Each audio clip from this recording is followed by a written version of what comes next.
Semakin banyak orang yang melek hukum, maka semakin banyak pula orang yang kritis. Dampak positifnya, sistem hukum Indonesia akan terus di-challenge untuk semakin baik dan lebih baik lagi.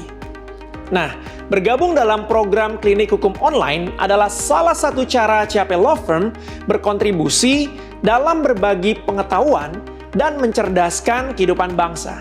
Selain itu, ini adalah wadah bagi CAP Law Firm untuk melatih lawyers kami agar semakin tajam dalam menulis, menjawab, dan menyelesaikan permasalahan hukum. Sebagai managing partner, saya juga ingin agar CAP Law Firm semakin dikenal luas kontribusinya dalam bidang hukum, baik di Indonesia maupun di luar negeri. Khususnya di area commercial litigation, melalui kasus-kasus permohonan PKPU, pidana laporan polisi, dan juga di area debt recovery tagihan macet yang menjadi sweet spot di CAP Law Firm. Tentunya, kami perlu lebih banyak lagi menulis, berbagi pengalaman, dan menulis kasus-kasus menarik yang pernah kami tangani di area commercial litigation and debt recovery.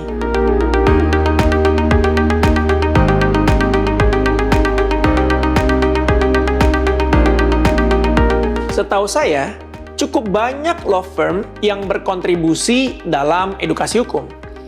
Namun masih perlu ditingkatkan dalam hal penulisan perbandingan hukum Indonesia dengan negara tetangga, misalnya dengan Singapura, Malaysia, Thailand, Filipina, dan seterusnya. Perbandingan ini dapat berupa perbandingan peraturan dan atau pelaksanaan dalam praktek di negara-negara tersebut. Sebagai contoh, saya menulis mengenai restoratif justice (RG) dan membandingkan peraturan dan pelaksanaannya di Indonesia dengan Singapura. Ternyata Indonesia jauh lebih unggul dalam perangkat peraturannya. Kepolisian ada mengeluarkan Peraturan Kepolisian 8/2021 tentang penanganan tindak pidana berdasarkan keadilan restoratif. Kejaksaan juga punya Peraturan Kejaksaan 15/2020 tentang penghentian penuntutan berdasarkan keadilan restoratif. Sedangkan Mahkamah Agung juga mengeluarkan Perma 1/2024 tentang pedoman mengadili perkara pidana berdasarkan keadilan restoratif. Namun dalam prakteknya, Singapura meskipun tidak memiliki peraturan khusus yang mengatur mengenai restoratif justice, malah penerapannya menurut saya jauh lebih baik dibandingkan dengan Indonesia.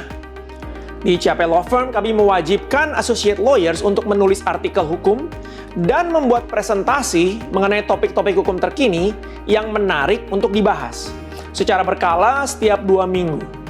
Seringkali partner CAP Law Firm juga diundang untuk menjadi narasumber, pembicara dalam seminar, ataupun training hukum.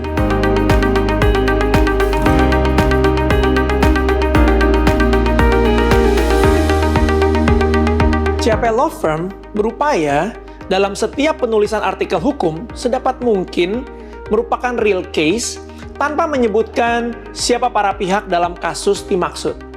Nah, ada kasus menarik mengenai keluarga dan waris yang kami tangani. Intinya, ada pewaris sebelum meninggal membuat wasiat dan didaftarkan di kantor BHP, Balai Harta Peninggalan.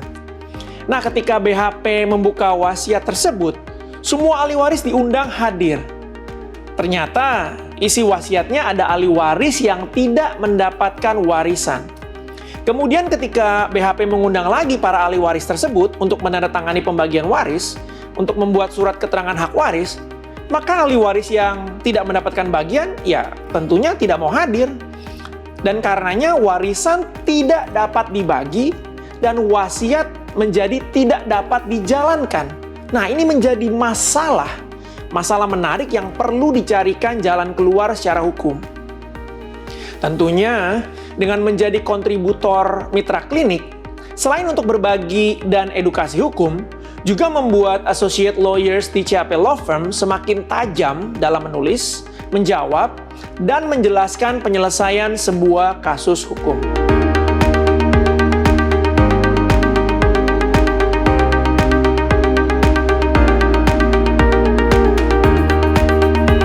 Adapun tantangan dalam menulis lebih kepada internal dalam membagi waktu menyelesaikan deadline pekerjaan, namun tetap bisa menulis artikel yang berbobot dan berkualitas.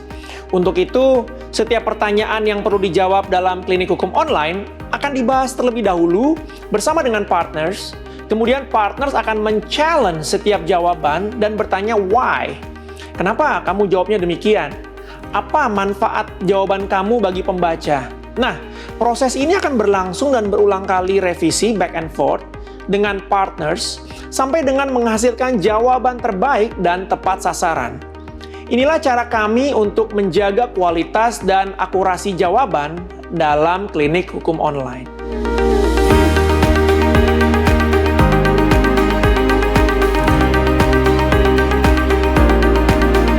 Menurut saya, menulis itu adalah seni dan juga kebiasaan. Nah, saya menyarankan agar dapat dibuatkan pelatihan lanjutan penulisan dengan kualifikasi jurnal ilmiah ataupun standar penulisan secara internasional.